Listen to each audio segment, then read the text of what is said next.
Congressman Jones is joining me now, so thank you for being here on Picks on Politics, Congressman. Thanks for having me. It's a pleasure. So, Congressman, let me get it right into it, because you're the only current member of Congress in this district race, right? So you scored the endorsement of House Speaker Nancy Pelosi, but we look at the polls, and a poll from mid-July showed you polling around 7%, right? A recent internal poll from the Dan Goldman campaign doesn't have you much higher. So you said you needed more time for the district to get to know you. Do you think you've gotten more recognition in the past few weeks?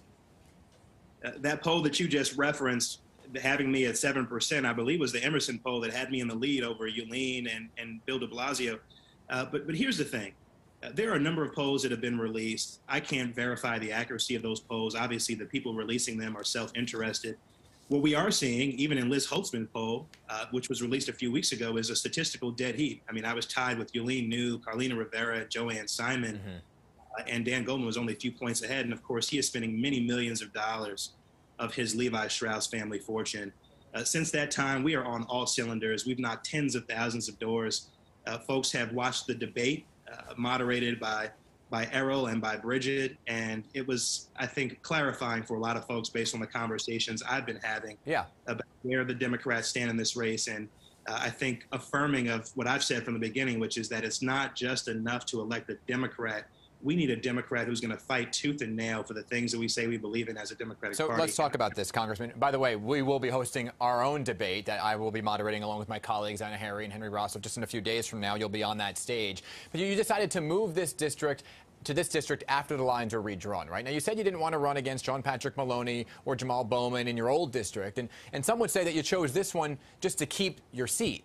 So how do you convince voters to give you their vote over other politicians who have been there in that very district for years, even decades?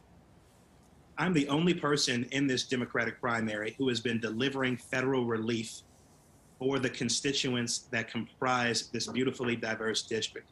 I am proud to be a leader and to have already helped deliver billions of dollars to New York City for schools, housing, healthcare, and infrastructure. I've been leading the fight in the midst of a public safety crisis to end gun violence in this country to the point where it's got me attacked by Tucker Carlson on his show. Folks in this district really appreciate the work that I've been doing.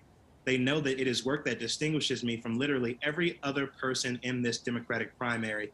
And increasingly, people are saying, well, you're going to be dealing with federal issues. You're not running for city council. You're not running for the state assembly.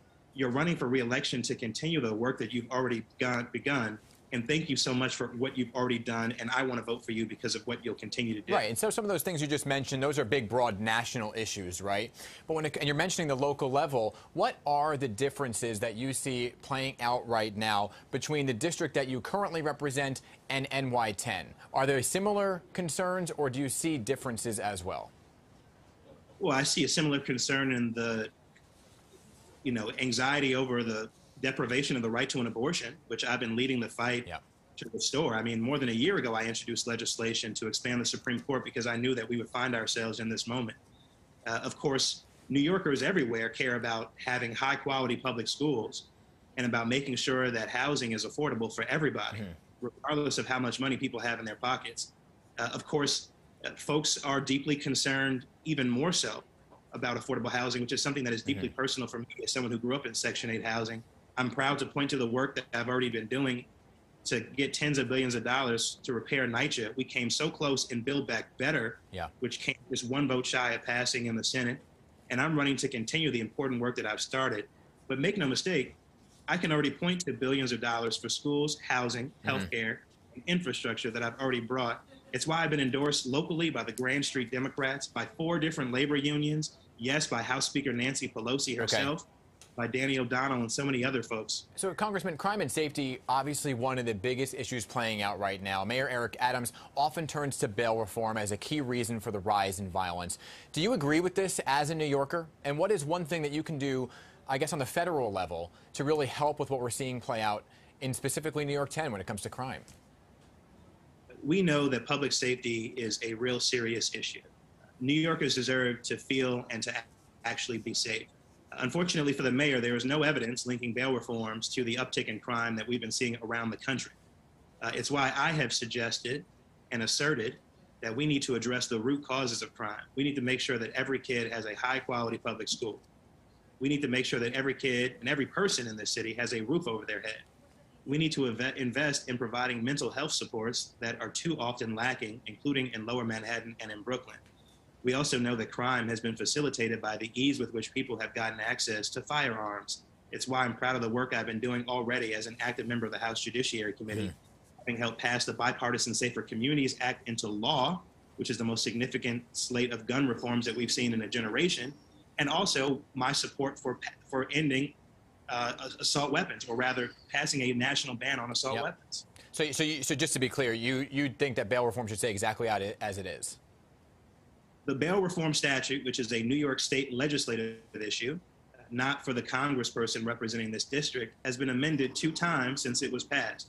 Right. The reason why, by the way, the reason I do ask is because as a Congress member, you do have influence on the local level of politicians, right, in the specific district. And lastly, because we're almost out of time here, you identify Congressman as a progressive, but there are several other progressives in this race, right? So do you feel like you are progressive enough to win over the votes while also ensuring you can contribute to bipartisan progress, as is so important in Congress?